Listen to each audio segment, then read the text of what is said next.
Robb, current president of the League of Women Voters of Greater Omaha. A statement of position on our national resources nationally is the League, quote, the League of Women Voters of the United States believes that natural resources should be managed as interrelated parts of life-supporting ecosystems. Resources should be conserved and protected to assure their future availability. Pollution of these resources should be controlled in order to preserve the physical, chemical, and biological integrity of ecosystems and to protect public health.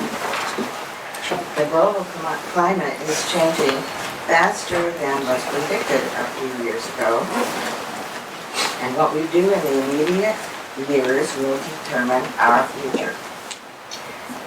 Reducing carbon emissions from power plants is essential in addressing the growing danger that climate change poses to the health and welfare of Nebraskans. Our nation and people around the world have not as acknowledged by leading climate scientists. Carbon dioxide from coal-fired power plants is a leading cause of carbon emissions in the United States. The League encourages you to take all measures possible to reduce pollution that endangers public health and accelerates climate change. Wise management of natural resources and energy production is critical for our nation's future. Thank you. Thank you.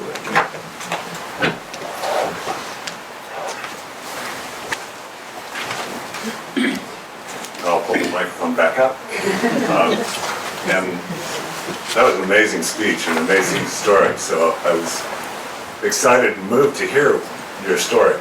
So, and obviously, no way that I'm going to be able to match anything. My name is Ken Winston, and I reside at 4905 South 149th Street here in Omaha, and I'm here representing the Sierra Club. I guess I just wanted to say just a few brief things. First of all, I just wanted to recognize and state that we appreciated the opportunities that we had to communicate with the executive team. I've had several good conversations with Tim Burke, and I appreciate that. And then secondly, I know that the details are not all fleshed out in this area, but I appreciate the fact that OPPD is working with the city, and in particular with Councilman Gray, on the Re-Energize program. I think that that's a program that really, there's an opportunity there and it ought to work, and that OPPD's experience could be vital in making it work. And so looking forward to seeing those details fleshed out. And then the final thing that I wanted to say is that we are working on recommendations for a public engagement process, and we'll be getting those to you soon, probably next week. So, thank you.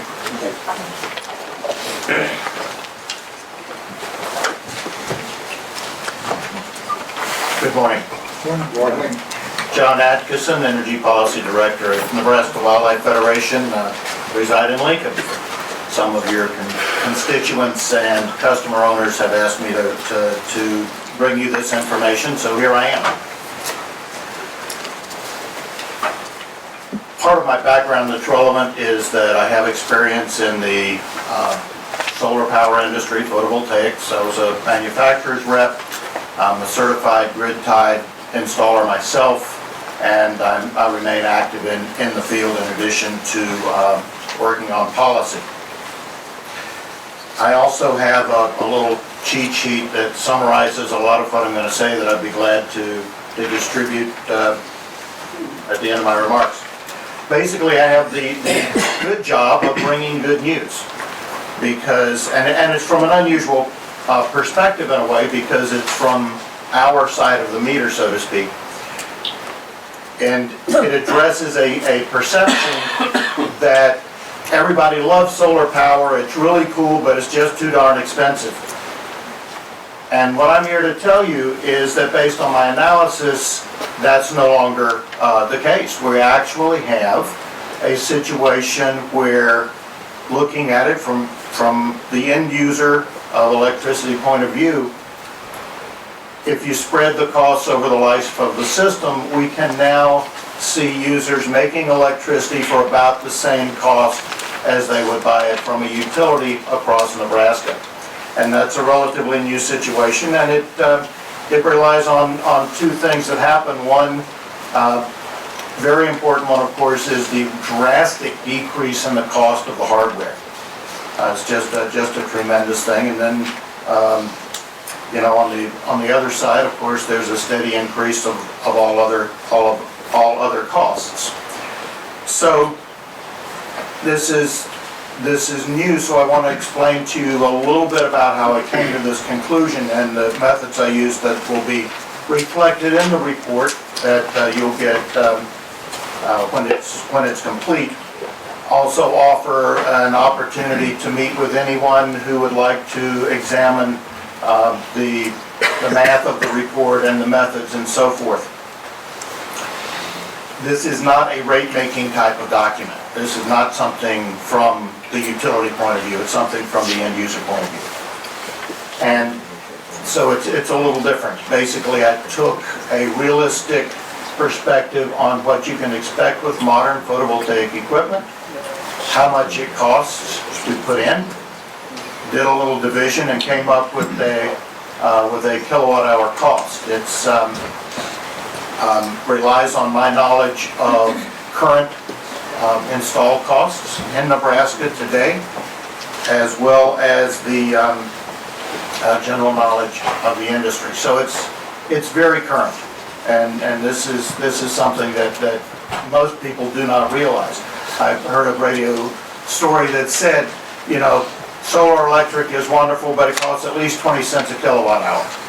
Well, that's just no longer the case from our side of the meter, because an individual, household, or a business can utilize certain tax credits that Congress has given only to the private sector and has neglected to take care of public utilities. And so we don't have, for instance, the 30% federal tax credit that we can apply. I don't think that's right. I think that we ought to be able to utilize those kind of incentives. Today, just to be very specific, we can make electricity on a typical rooftop PV installation between 6 and 10 cents a kilowatt hour. And OPPD summertime rate is 10.48 cents a kilowatt hour. So we're clearly in there.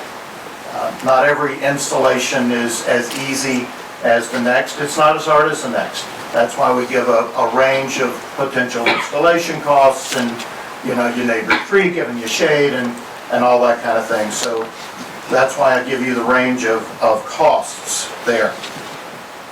And that is simply the news, that's photovoltaics, solar electric, which is a very clean source of energy, as you know, is now affordable. When we have a fuel spill, it's called a sunny day. We like that. And we also have, because of modern equipment, instantaneous reporting of production to the internet, and you can go online and view what's happening with your own production of your system on a moment-by-moment basis, so we can, you know, check to see if we really are being realistic. It's a pretty daunting situation. And this is important and perspective shifting, because it is clean, and because, as so eloquently was said earlier, we're up against the wall with global warming. This week we broke again a record of ice loss in the Arctic. The thickness and the extent of the ice at the North Pole is shrinking, specifically directly as a result of the climate changes caused by the process we call global warming, because those greenhouse gases trap those heat in the atmosphere. The biggest single factor we can talk about here, of course, is burning coal to make electricity. And I think that we definitely all want to work for a national resolution to the situation so that all utilities and all other polluters contributing greenhouse gas to the problem are required to stop it. But I think we also all have our local responsibilities. And that is, when we're contributing, we're responsible for that. We need to make plans and find ways to stop it, because we are at a very, very hazardous place. The leading scientists are saying that what we saw this summer is not the result of some model. It is the result of global warming. We're talking about it being caused by global warming, not on the basis of a model, but on the basis of data and reality and the shifting situation. So I think this is an urgent matter. I think that the new cost of photovoltaics is good news, because it would give all our utilities the opportunity to encourage the customer owners to install this equipment, because it works. Because it just sits there and is a boring, shine on me, I'll make you electricity kind of technology, and it's pretty straightforward. So I think that's the nub of it, is that the cost is down. Encourage the commercial and residential customers to contribute clean power to the grid and for their own use, and take any questions you have. Questions for Mr. Atkins? We do have Dean Mueller here, who is in charge of our energy efficiency stuff and solar. We do have some solar experiments going on right now in 3 or 4 different spots in the city. And I'm happy to hear that the costs are going down. We realize that. But I still worry a little bit about, the capacity. They have to be interconnected still with you have to be a fairly wealthy person right now to still put in solar. I would dispute that.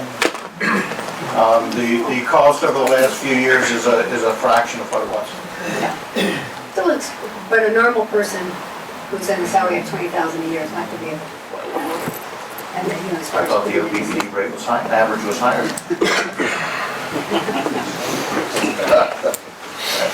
And remember, they still need to. we still need a battery. They still, in addition to the solar cost, which is good, I'm all for solar, by the way. But as for a normal ratepayer, to put solar in, plus they have to still pay for the OPPD bill with all the wires and all the connections. It's so really expensive. We can talk this is a different discussion. Right. Well, But actually, definitely, 10 years, 15 years from now, I think we're all going to be using solar, It might be part of our mix. It's coming. Both the backup situation and this applies to my study as well. It is what it is. It's not a rate-making study.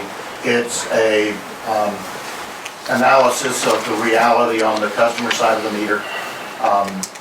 Over time, I think it makes great economic sense, actually. And like I said, I'll be very happy to sit down and go over the spreadsheets and the analysis with you. And it depends on your starting point too.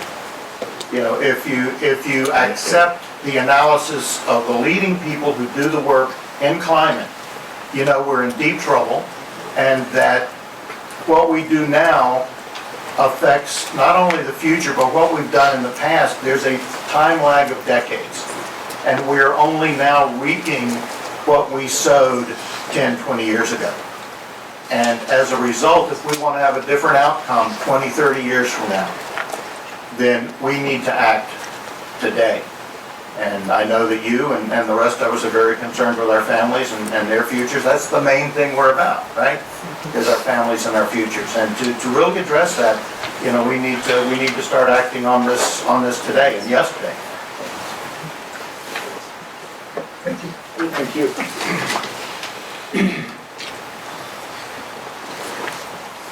Good morning. I'm Dwayne Dvorka, Executive Director of the Nebraska Wildlife Federation, and pleased to be here. I live near Elmwood, Nebraska, which is down in Cass County. The reason I'm here is because we have been working with a number of other groups and organizations in the Omaha area to try to pencil out some clean energy ideas for the future. It's been a very interesting process. We're looking out 15 or 20 years. but we're also trying to see what things we can do now. I think you're aware, you've probably seen the one-page summary with some ideas. What I thought it would be helpful to do is to kind of flesh those out for you. And so our group sat down and really looked at the solar piece of it and said, what can this do? What can we do, not just this year and over the next 5 years? So it's a very practical kind of plan, and I've got some copies for each of you. It's basically 6 parts, and some of the things you've started on already. And so, gotta give you credit, doing some good things in terms of some of the clean energy stuff you're doing. The 6 parts that we're suggesting you look at, one is to promote a community solar type operation. And sometimes it's called a solar garden, but it's basically a collective where folks who maybe live in an apartment, they're renters, maybe they don't have a house with good solar access. But people who want to invest in solar for themselves could collectively invest at a site, and then multiple people could then reap the benefits of that generation. So that's one of the suggestions we had, is to work with the Nebraska Solar Inc. folks. I think some of them are here to talk about that. So I'm sure they'd be able to give you some more details on what they're up to. The second thing we'd suggest is looking to get into utility scale solar. And specifically, we're suggesting that about 10 megawatts a year for the next 5 years, put out a request for proposals and see what you get back, with an objective of having about 50 megawatts of utility scale solar in place over the next 5 years. That's an investment that, because of the production tax credit, or because of the tax credits for solar, which are currently scheduled to expire after 2016, and so it's something that makes sense to do sooner rather than later, because we don't know what's going to happen to those tax credits and whether they're still going to be there. And again, that's going to have to be a partnership, because those private entities right now are the ones that are eligible for those. Third suggestion is to convene an advisory group. We know, your folks, all your employees know a lot about coal generation and nuclear generation and transmission. Solar is pretty new. At least it's new at a utility scale to OPPD. And so we're suggesting you bring together an advisory group of customers and experts in the community who could provide the board and staff with their knowledge and their expertise on solar and wind and other renewable energy sources. Fourth is to review the current policies, and that would be a good thing for this advisory group to do. I know you've got a couple schedules that deal with small power producers and also the net metering, so depending on what size of production is coming from your customers, just to look at those current schedules and those current policies and ask that question, is it the right amount? Are we fairly compensating people for the capacity and the energy that they're providing? Fifth is to seek community partners, and I know you've already done this with Creighton University. There's a lot of public institutions, universities, the city, colleges, but there's also businesses that are out there. They all bring with them their own expertise. Some of them can bring financing, some of them can bring land. And so partnering with some of the other institutions in the community to try to put in place some of these solar projects around the service area, I think would be a real smart thing to do. And sixth, support solar projects throughout the OPPD service territory. And ideally, what we'd love to see is a series of demonstration projects. So things, so that when someone said, well, solar hot water, what's that all about? There was some place in the community, in the neighborhood, where there was people who had solar hot water, who had solar photovoltaic, who had the different kinds of operations on new and existing houses. So supporting those things, not necessarily funding them, but maybe providing some incentives where that's appropriate. But working with other folks to get a scattering of those kinds of demonstration projects around the OPPD service territory, so that you could do solar tours and you could do things like that. Show people what it looks like on the ground and show people some of the benefits. The other benefits it provides for the utility is that then you get that experience of understanding how these kinds of projects, big and small, fit within the system, how they feed within the grid, what kind of rate impacts, financial impacts you're gonna have, how acceptable they are to the folks who are using them. And so you basically get a lot more experience in a hurry on just how solar fits within the OPPD system and what kind of energy it can produce and when. So those are the 6 pieces of this. We just kind of wanted to present that to you, get it on the table for discussion. I'm sure we'd be glad to discuss with you further the details and as we go forward. So thank you for the time. Thank you. Yeah, you want to leave that here? I think Deb's got it. thank you.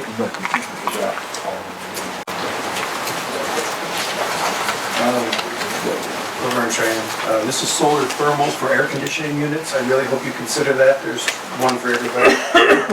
That'll cut 70% of your air conditioning costs versus the 14% off of peak that you're currently doing with those modifications. I'm really here to respond to the Fort Calhoun Station Executive Session August 14, 2012. And on page 4, it has a restart date and costs continue to be pressured. That's true. The age of the plant will continue that pressure no matter that Exelon has been hired or not. Part of your Fort Calhoun challenges, economies of scale, lower energy output. Well, you make that very clear that Exelon has 17 reactors producing 38 Fort Calhoun stations, which demonstrates how small our station is. And so the energy output of that, I don't believe you'll be able to get any increases. And Exelon, again, does not mitigate the aging process of the plant and its efficiencies and how they decline as machinery is being used. Attracting and retaining employees was one of your concerns. There's only 2 positions that Exelon are taking, which is the vice president and the plant manager. And so all of the positions will be OPPD, still staffed, and so you'll still have that problem. They don't change that dynamic at all. Inability for internal benchmarking, best practices, management, and NRC relationship. I've always felt that was the CEO's responsibility, not shuffled off to a third company. And then the change in environment, operating a single unit in today's regulatory environment presents a challenge. Yes, it does. So in 10 years from now, this French study, which was done in 2012, will become law, which will mean you'll have to decrease your emissions from the OPPD plant by half, which will make that completely uncostly. Because, well, you can read the deal there. And you know that all studies end up being laws in about 10 years. So about halfway through your next 20-year cycle, you're going to be getting hit with new regulatory laws. You're talking about coal? No, we're talking about nuclear. This is all the nuclear power plant. Fort Calhoun's. Do you have emissions? Yes, the radioactivity emissions, 5 mile to 10 mile radius around your power plant. You're currently, new studies demonstrate that small children, birthing mothers, and small stature people take a lot less radiation before mutation, and you'll end up having to cut, if that study becomes law, you'll have to cut your radiation emissions in half. I just want to point that out, and that was about 10 years, about how long that'll take to come up. And then you have your Fort Calhoun options, continue restart and recovery and enter the contract, or shut down Fort Calhoun and replace the capacity and energy purchase, natural gas generation. You leave efficiency off of this calculation. If you would have dropped in efficiency, I don't understand why you're not really aggressively producing, buying efficiency as a load-based generator. And you really need to understand that as you buy more efficiency, there's less load needed. And that is your base load, and it performs every day, of course. And so all your calculations in this whole plant, efficiency has just been completely left out. So it is about the nuclear and it is about gas and coal, so I'll continue on that. No compelling economic advantage between the options, I disagree, because natural gas, you can make it in small generators and put it actually at the plants that use power, and so it becomes a distributed system, so you begin to upgrade the system versus sticking with the Fort Calhoun plant, which means there's zero, you're right, zero advantage. But natural gas, you don't have to make big giant generators. And when you co-generate with natural gas with your coal plants, you can increase their efficiency up to about 80%. So that's an interesting deal.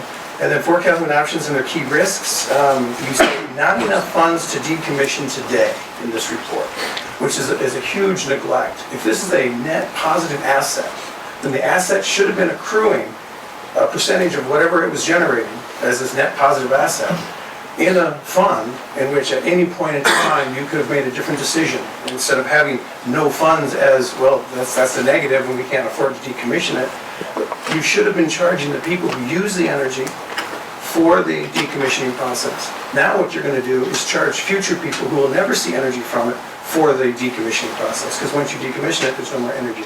And then the future gets to pay for no energy but the... So your theory that it's a net positive asset, which you said earlier in this meeting, I just completely disagree with that, because otherwise they would have paid for its own decommissioning costs. You also say here that safe store process is untested. Oh Lord, Exelon Corporation is actually the leader in that, in safe store technology. They innovate and they're doing wonderful stuff. There's the business deck. And if you want to know the exact process, this printer really was rocking. And in this process here, losing everything. So, on page 2 or 3 on this, it says there are 12 commercial nuclear sites that are either in safe store or active decommissioning phase under the NRC license. So the fact that you're trying to say that it's untested when there's 12 of them seems to be highly inaccurate. And the board made financial decisions today based on this information, which is concerning to me, of course, now that it's out there. Mr. Chairman, we have other folks waiting to speak, but we certainly are more than happy to review all the materials. I'm almost done, really. I'll be done in a half a second, because I know you don't want to hear it. And the risk evaluation... I'm not saying that. I did not say that. We have other folks waiting to speak, okay? Okay. So we have no opportunity to respond to this. There's that too. And then here's your gas prices. Base load gas prices will still be cheaper than... I'm going to give you this stuff anyway. I have to give it to you. I know you want to toss me on it. And gas load prices are lower, and that says that the volatile gas prices, so even after you keep the nuclear power plant and run gas, it'll still be cheaper. And then here's your carbon emissions for the nuclear power plant, because you say it's carbon neutral, which is not true. And if every dollar you spend on that nuclear power plant you spend on efficiency, you buy 5 to 6 times more carbon emission release, or none. So please read that. And I know you probably won't, but please.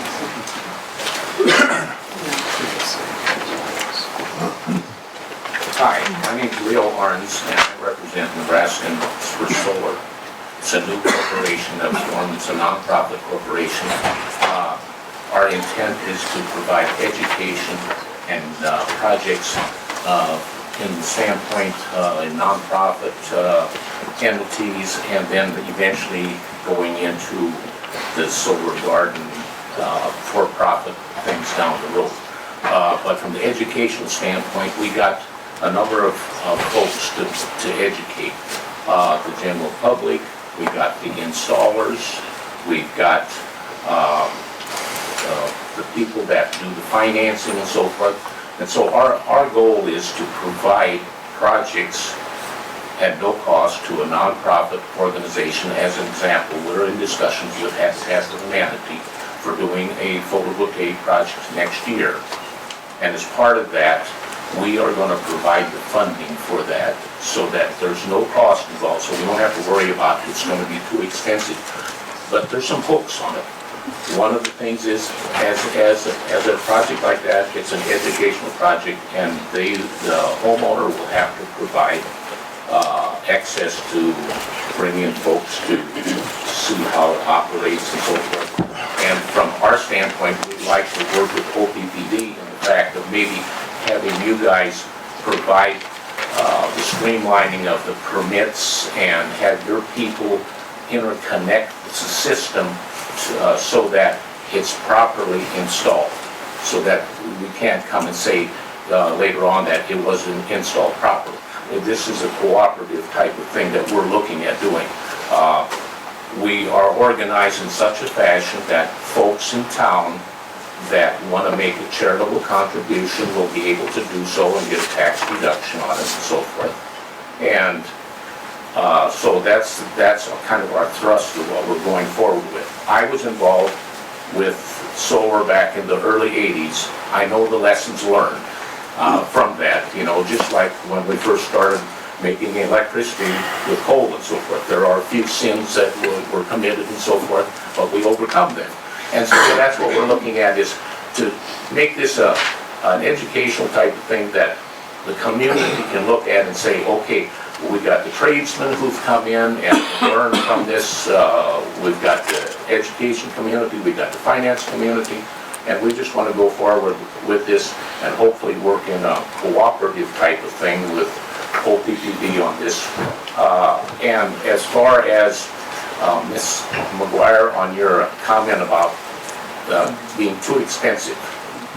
If OPPD changes some of their regulations, I mean with in-house, we have people out there that would be happy to finance the system on your home. Because from a financial standpoint, with the tax credits, the fast write-off, and the sale back to you 5 years down the road, it makes better economic sense to put your savings into something like this than to get 1 or 0.5% in the open market. So that's what we're about, and we just started, and we're looking forward to working with you folks. And one other thing, I believe in saving trees, so I don't have any paper reports. Mr. Arns, I hope you'll keep us informed of your progress, and we'd like to put you in touch with Dean Muir of OPPD so that we can coordinate some of your efforts if we could. Okay, thank you so much. Thank you.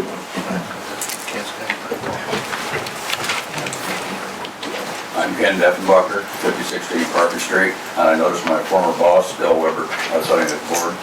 He was my boss for over 20 years, so we got along pretty well.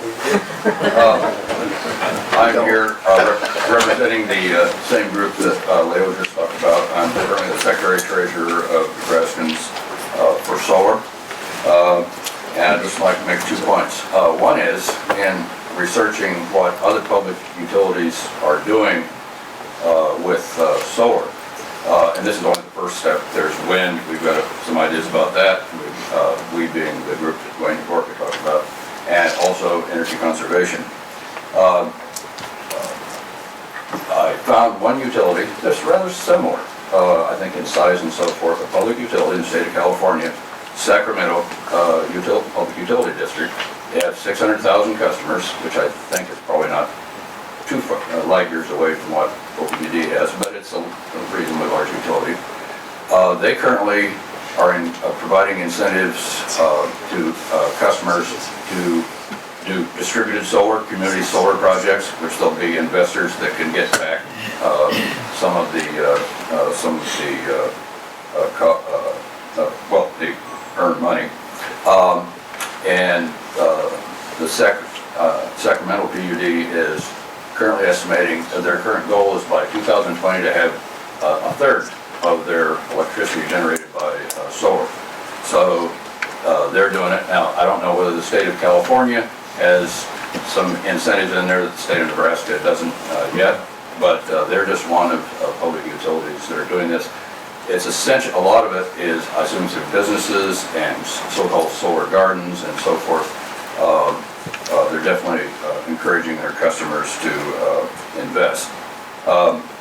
And the other thing I'd like to explore further, I was chatting, both Leo and I had a chat with Tim Burke after an OPPD presentation at the South Omaha Library recently, and we pointed out, to us it seemed obvious, but solar peaks at precisely the same time OPPD has a peak demand.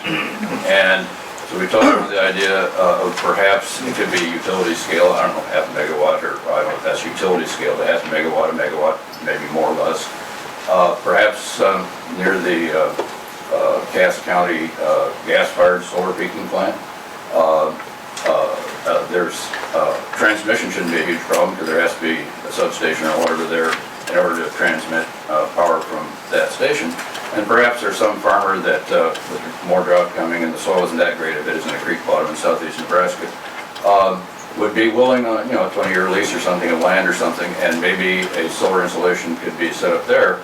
And I assume, I'm not an engineer, but I assume peak power from gas-fired and solar could be switched back and forth or whatever. And by the way, that we have been in discussions with at least one private developer that does a lot of this sort of thing in Colorado, and I'm sure there are plenty of others out there that, because they can get all the breaks on depreciation and various kinds of tax credits and so forth, are more than willing to talk to people.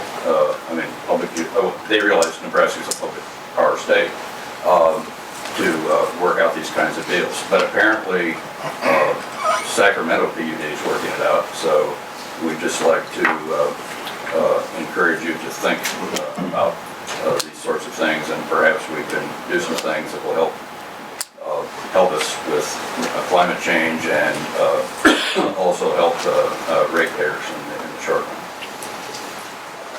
Thank you. I point out that SMUD gets help from the state, and we don't. Yeah. Of course, the state might be convinced someday.